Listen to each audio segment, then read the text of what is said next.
राधे राधे भक्तों, इंदिरा एकादशी व्रत पारण का समय रहेगा 18 सितंबर दिन गुरुवार को सुबह 6:12 से सुबह 10:18 के बीच में।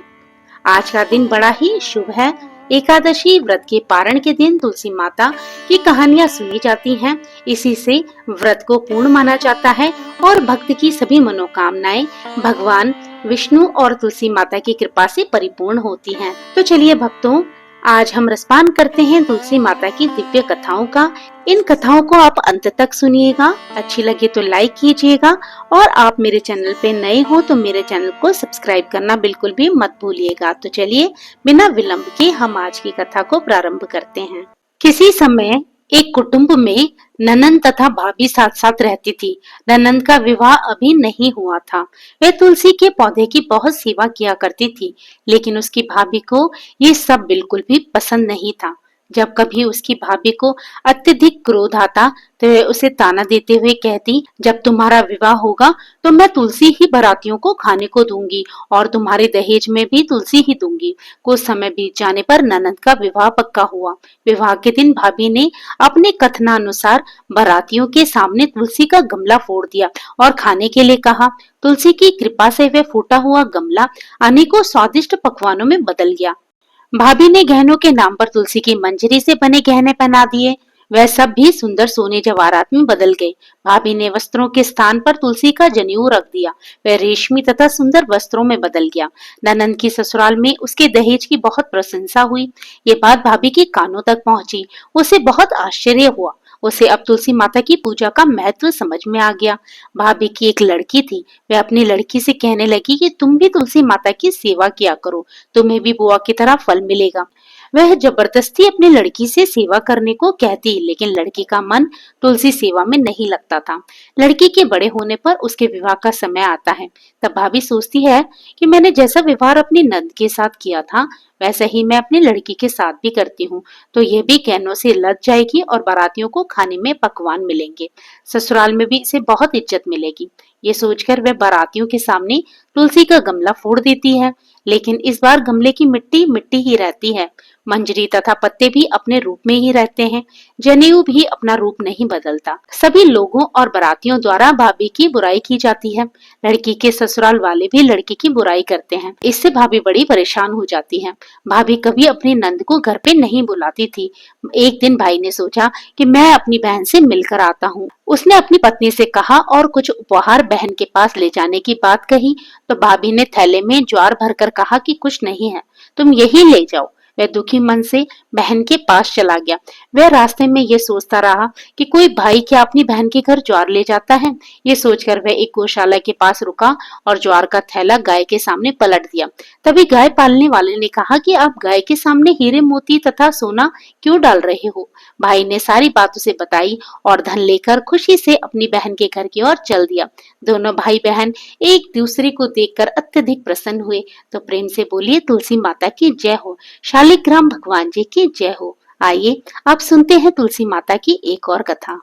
एक बुढ़िया माई तुलसी जी को सींचती थी और कहती थी, हे तुलसी माता सत की दाता, मैं तेरा बिरला सींचती हूँ, तू मुझे बहू दे, पीताम्बर की धोती दे, मीठा मीठा ग्रास दे, बैकुंठा में वास दे, चटक की चाल दे, पटक की मौत दे, चंदन का काठ दे, रानी सा राज दे, दाल भात का भोजन दे, 11 की मौत दे और कृष्ण जी का कंधा दे। ये सब सुन के तुलसी माता सूखने लगती है। तो भगवान उससे पूछते हैं कि तुलसी तुम इतना क्यों सूख रही हो। तो तुलसी माता कहती है, भगवान एक बुढ़िया रो जाती है और ये सब बातें कह जाती है, मैं ये सब तो पूरा कर दूंगी, लेकिन कृष्ण भगवान का कंधा कहाँ से लाऊंगी। तो भगवान बोले, तुम घबराओ मत, जब वो बुढ़िया मृत्यु को प्राप्त होगी तो मैं स्वयं उसे कंधा देने चला जाऊंगा। तुम ये बात उस बुढ़िया को बता देना। जब बुढ़िया माई मर गई, सब लोग उसे उठाने आए। जब वह बुढ़िया माई को उठाने लगे तो वह किसी से भी नहीं उठी और बुढ़िया माई का शरीर बहुत अधिक भारी हो गया। तभी भगवान कृष्ण ने एक 12 साल के बालक का रूप धरा और सामने आकर कहा कि ठहरो, मैं बुढ़िया माई के कान में कुछ कहूंगा तो वह झट से उठ जाएगी। बालक ने बुढ़िया माई के कान में जाकर कहा, बुढ़िया माई मन की निकाल ले, पीताम्बर की धोती ले, मीठा मीठा ग्रास ले, बैकुंठा में वास ले, चटक की चाल ले, पटक की मौत ले, कृष्ण जी का कंधा ले। ये सुनकर बुढ़िया माई हल्की हो गई, तो भगवान श्री कृष्ण ने उन्हें कंधा दे दिया और बुढ़िया माई को मुक्ति मिल गई। हे तुलसी माई, आपने जिस प्रकार से बुढ़िया माई को मुक्ति दिलाई, उसी प्रकार सबको मुक्ति दिलाना, सबके कष्टों को दूर करना, सबके जीवन में सुख संपत्ति का वास करना। तो चलिए अब हम तुलसी माता की एक और कथा सुनते हैं। आशा है आप इस कथा को भी जरूर ही पूरा सुनेंगे। एक बार देवी तुलसी विवाह हेतु वह ढूंढने के लिए तीर्थ यात्रा पर निकली थी और ढूंढते ढूंढते वे गंगा किनारे पहुंच गई। उस समय गणेश भगवान गंगा किनारे तप कर रहे थे।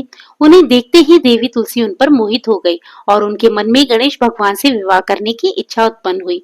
फिर देवी तुलसी ने गणेश जी के पास जाकर उनका ध्यान भंग कर दिया। आंखें खोलने के बाद गणेश भगवान के सामने देवी तुलसी खड़ी थी, लेकिन सामने एक स्त्री है, इसलिए अपने क्रोध को नियंत्रण में रखकर गणेश भगवान ने पूछा, आप कौन है देवी और मेरा ध्यान भंग करने का क्या कारण है? तो जवाब में देवी तुलसी ने अपना परिचय के साथ गणेश जी से विवाह करने की बात की।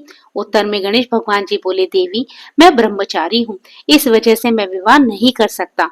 अपने विवाह प्रस्ताव के लिए ना सुनने के बाद देवी तुलसी क्रोधित हो गई और उन्होंने गणेश जी को श्राप दे दिया कि उनका ब्रह्मचर्य टूटेगा और उनके 2 विवाह होंगे। इस बात पर गणेश भगवान भयंकर क्रोधित हो उठे, क्योंकि एक तो वह स्त्री है, इसलिए ध्यान भंग करने पर भी गणेश जी ने उनको कुछ नहीं कहा और इतनी विनम्रता से बात करने पर भी उन्हें श्राप दे दिया गया। फिर गणेश जी ने भी देवी तुलसी को श्राप दे दिया कि तुम्हारा विवाह शंखचूड़ नाम के असुर के साथ होगा। एक देवी होकर भी उनका विवाह एक राक्षस से होगा।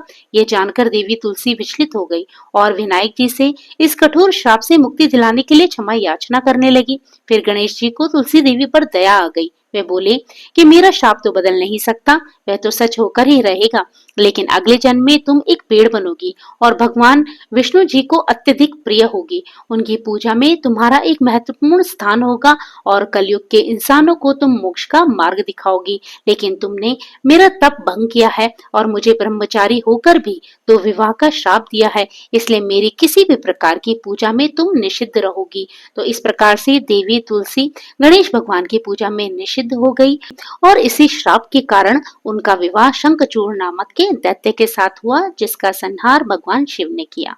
तो प्रेम से बोलिए गणेश भगवान जी की जय हो, माता तुलसी की जय हो। तो भक्तों, ये थी इंदिरा एकादशी के पारण के समय सुनने वाली तुलसी माता की कुछ सुंदर कथाएं आपको अच्छी लगी हो तो लाइक कीजिएगा, और आप मेरे चैनल पे नए हो तो इसी प्रकार की कथाओं को आगे भी सुनते रहने के लिए मेरे चैनल को सब्सक्राइब करना मत भूलिएगा। तो चलिए भक्तों, फिर हम मिलते हैं एक नई कथा के साथ। जय श्री कृष्णा, राधे राधे।